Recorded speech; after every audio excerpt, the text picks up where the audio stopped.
Hey guys, hope you all have been well. Welcome back to my channel.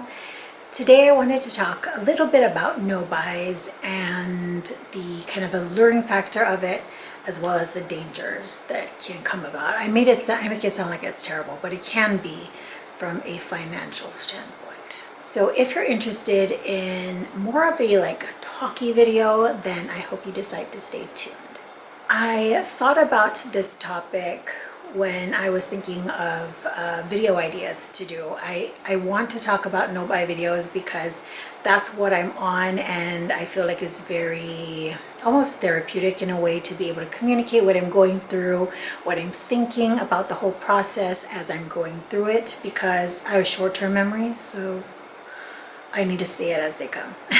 No-buys have become, or I should say more of the minimalistic approach to makeup and makeup collections has been very popularized. I want to say the past maybe not month, about almost a year at this point. I've seen where my collection has gone and kind of the monstrosity that I've created in what was supposed to be like the happiest thing in the world to me, and that was my collection. And the more I thought about it, the more I realized it was just things. It's just things that I like to look at. And now that I've been on a no-buy, I'm continuing to do that and condensing my collection to really suit my preference of makeup and make sure that things have a purpose. In my collection, it's almost the opposite. It's getting the thrill of what makeup usually does with doing the opposite thing. It's a thrill on the opposite ends of the spectrum. We're so used to telling ourselves, I want makeup, I want to purchase makeup, I need to purchase makeup. Now we're thinking of it more of, okay, what can I get rid of? And that's what makes it exciting. It's something else you have to do without kind of forking up the money to do that. So it's like a double whammy. I have something that's exciting to me. Like I'm getting rid of these things. I'm swatching it. I'm thinking like, okay, what kind of looks can I come up with? Does this really serve a purpose? But my wallet is really happy as well. So, I mean, could you really complain about the idea of the no-buy? And so whatever reason the no-buy is for you, maybe it's to save money. In my case, it's just really trying to make use of my collection and not trying to just store stuff in my room. I think a lot of people on no-buys and low-buys realize that we buy a whole bunch of makeup. That's a given, but we buy a whole bunch of makeup just to try a couple times to keep us busy until the next thing comes around. I don't know, for me, I can only speak for myself. It was almost as if I was trying to find something that I was never going to be satisfied with. You know, I was always going to try and find that perfect brown shade. I have 50 at this point, maybe, and I mean, I've condensed stuff. Like, when will it ever be enough? And I think that's when people go, enough is enough. I'm always going to be searching for something that I can't find because I'm always going to want whatever comes out next. And I think that's going to be the difficult part for people who go on no-buys without realizing that. You know, sometimes you go on no-buys and you say, I just want to save some money, without really thinking of what makeup consumerism does to us.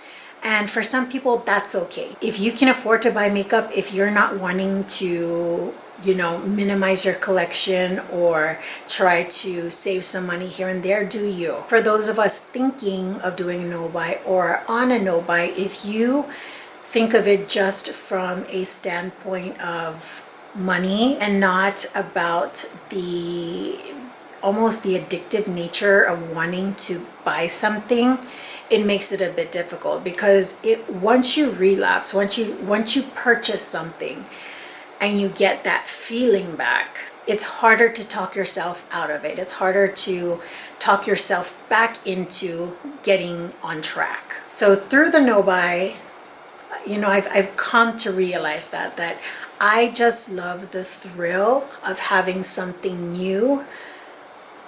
But it took me a little bit longer to realize that the thrill that I was getting was never gonna be, it was never gonna be fulfilled.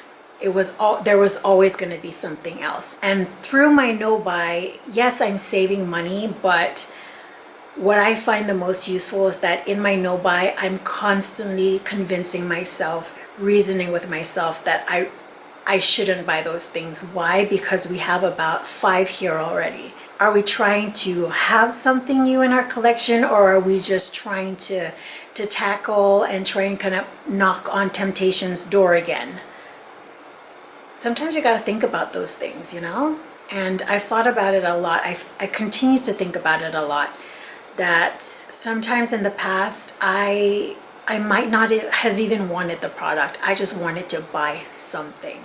And that's a problem. If you just want to buy something to buy something because it's makeup, that's a little extra.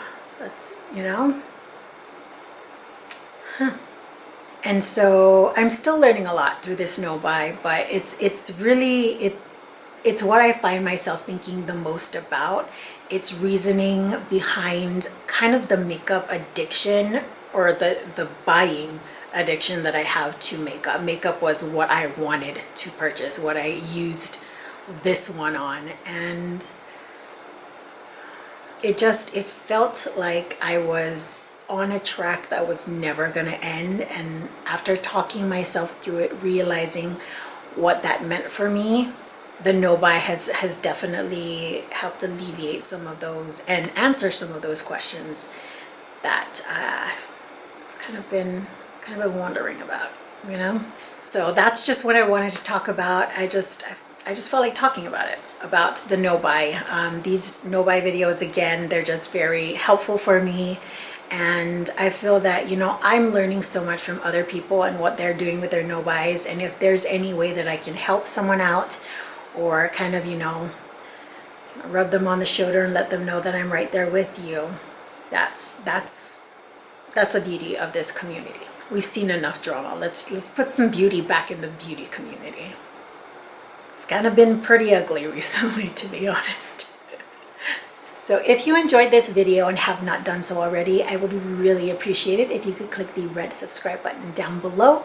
And this makeup look, this colorful series that I've been going with for the past few videos, it can be found on Instagram. First link in the description box down below, where I will list all the makeup products that I use to put the look together. Till the next video, I hope you all are doing well and taking great care of yourselves. I will see you all next time. Bye guys.